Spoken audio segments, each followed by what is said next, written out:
All right, so in this last lecture about the basics of argument diagramming, or the last one about the basics, I want to talk about objections. Um, and I want to talk about objections because the tools we have to diagram arguments so far leave objections out, and objections are actually really important. You know, you will see objections sometimes, a lot of times when people are having an argument, when they're having a dialogue, one person will make an objection to the other person's argument.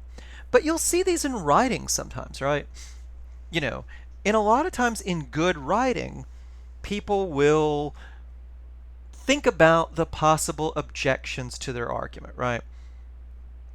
I think that is actually really good writing. Right, one of the things I said is we want to be fair to the other side. We want to give other people a good argument. And part of fairness is if you're making an argument, you want to think about the objections people who disagree with you might make, and you want to acknowledge them, right? So how do we diagram that, right? Let me give you guys an example. And someone might write a piece like this, right? Admittedly, electric cars still cost a bit more than comparable gasoline-powered cars, and their range is limited. Still, electric cars are a better option than gasoline-powered cars. For one thing, they are a good bit better for the environment. They also require far less maintenance than do gasoline cars, and over the life of the car, one saves money on gasoline, and they accelerate much more quickly. So, you might sketch, if you're putting it in premise, our process is, we start with this numbered premises and conclusion form. If you're doing that, you might put it like this. Electric cars require far less maintenance than do gasoline-powered cars. Over the life of the car, one saves money on gasoline. They are better for the environment than gasoline-powered cars. So electric cars are a better option than gasoline-powered cars. And you might diagram it like this, right? We have independent support in this argument. 1, 2, 3 all give us independent reasons to accept this conclusion. Electric cars are better than gasoline-powered cars. Well, but the problem is we've left out two important things here, right? These objections, they're not just rhetoric, they're not just the person talking about random stuff. They seem important. The range is limited. They're more expensive. If we leave these out, we are losing some stuff that's in this actual passage, in this actual argument. That is not good. How do we put these in? How do we model the role that they play in the argument? So, objections are points against the conclusion. There might be also objections or points against some of the premises. We'll talk about those. You'll often see these in writing. As I said, they're part of, I think, a lot of good writing. You should be fair. You should consider evidence against your position. We need to put them in the diagram. Well, how do we do it? Well, here's how I think we should put them in the we're putting the numbered premises and conclusion form. Your book doesn't talk too much about this, and it's not super important, but I do think we need a way. Remember I said before we diagram the argument, we need to write it out in this numbered premises and conclusion form. For no other reason, so we know what the premises actually stand for in our little numbered diagram. So with objections, I would just put them at the end here, right? Objection 1, electric cars still cost a bit more than comparable gasoline-powered cars. Objection 2, the range of electric cars is limited. Both of these provide reasons to reject this conclusion that they are better than gasoline-powered cars. These are objections against the conclusion. And so I think the way to model these, your book talks about this. Your book gives a few different examples. You know, we don't need to get as complicated as Lavin does. Just give me an arrow pointing upwards. You know, the arrow pointing downwards are all things that support the conclusion.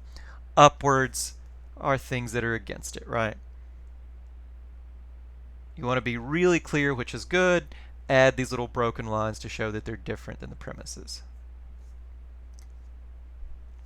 So 1, 2, 3, all support 4. Objection 1, objection 2, all are evidence against it. They provide reasons to reject 4.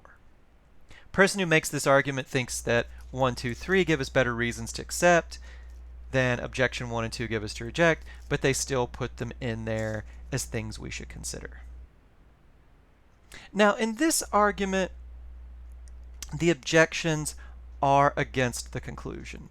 Sometimes objections might be against a premise in the argument itself, and that would still, mean that the argument provides less support for the conclusion, but, it's a more indirect way. Let me give you guys an example of that. One might eventually have to replace the battery in an electric car, but on the whole, they require less maintenance than gasoline-powered cars, and they are more friendly to the environment. They're also a better option. Electric cars then are a better option than gasoline-powered ones.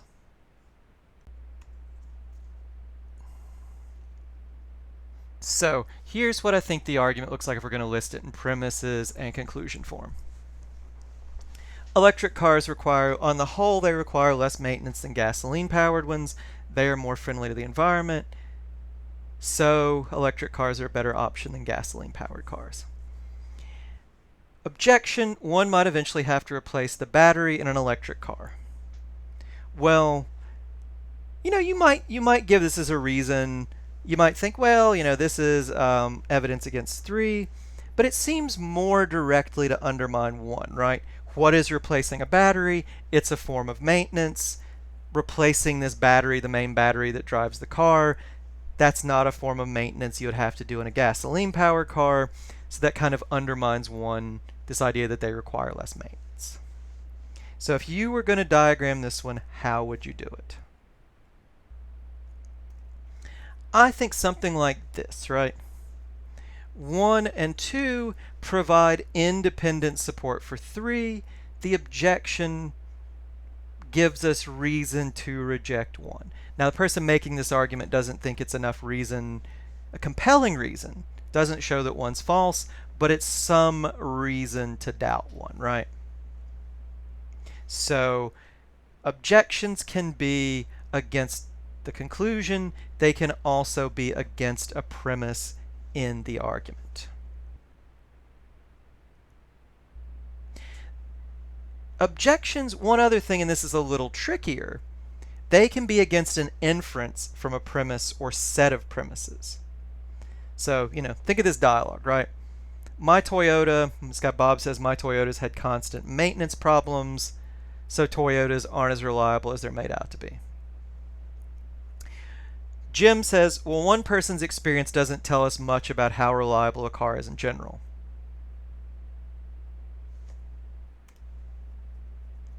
Might diagram this whole little debate like this, right? My Toyota has had constant maintenance problems, so Toyotas aren't as reliable as they're made out to be.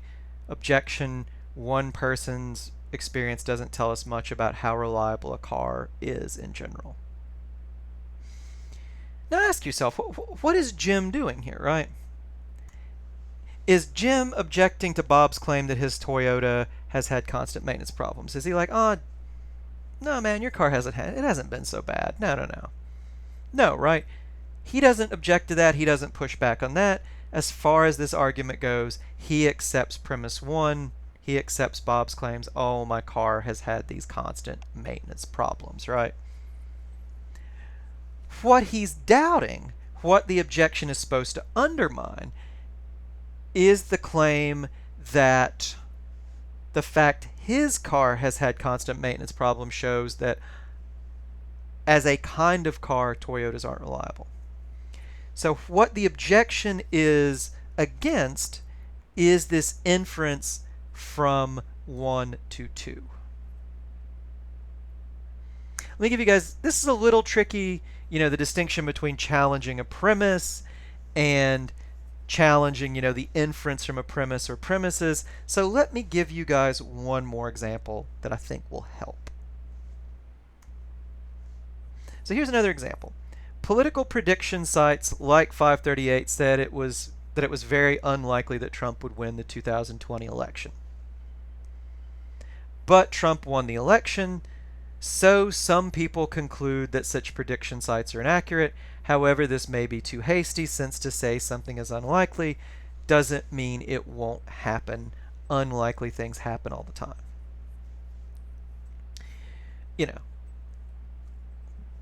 Person is giving us an argument people make. These election prediction sites aren't accurate because they said Trump was unlikely to win. I think 538 gave him a 25% chance, and the New York Times had a sort of 538 analog, or kind of a copy if you want to be a little meaner, and it said that he had only a 5% chance of winning, right? Well, people will say, well, obviously these prediction sites, well, they're just garbage because Trump won. This objection saying, well, look, I'm not doubting that these sites said this. I'm not doubting that Trump won the election. But I am doubting that actually we can conclude from that these sites are inaccurate. So the argument looks like this. Prediction sites like 538 say it was very unlikely that Trump would win the 2020 election. He won the election. So political prediction sites are inaccurate. The objection, look, the simple fact that he won, which it said was unlikely, doesn't show that the site's inaccurate. The site said it's inaccurate. It didn't say, the site said, his chances of winning are low. It doesn't say this couldn't possibly happen. So this argument, if diagrammed, would look something like this. 1 plus 2. They said it was unlikely he would win. He won. Supposed to conclude 3. The sites aren't accurate, but the objection says, well, I don't know about this inference that you're drawing from 1 and 2 together. My objection is challenging that. I am not challenging 1 or 2. It is provable. These sites said it was unlikely he would win. You can go back and find archived stuff on the internet. You will see they said that. He won the election. Nobody's doubting that, right? What the argument is doubting are not the premises. It's doubting the reasoning from the premises. That's what the objection is pushing back on. So, hopefully you guys have a better sense of what objections are, and that objections can challenge the conclusion directly. They can challenge a premise, or they can challenge an inference or reasoning from premises to a conclusion. All right. So hopefully that idea is clear to you guys. If it's not, as is usual, we will do a lot of practice in our meeting this week. All right.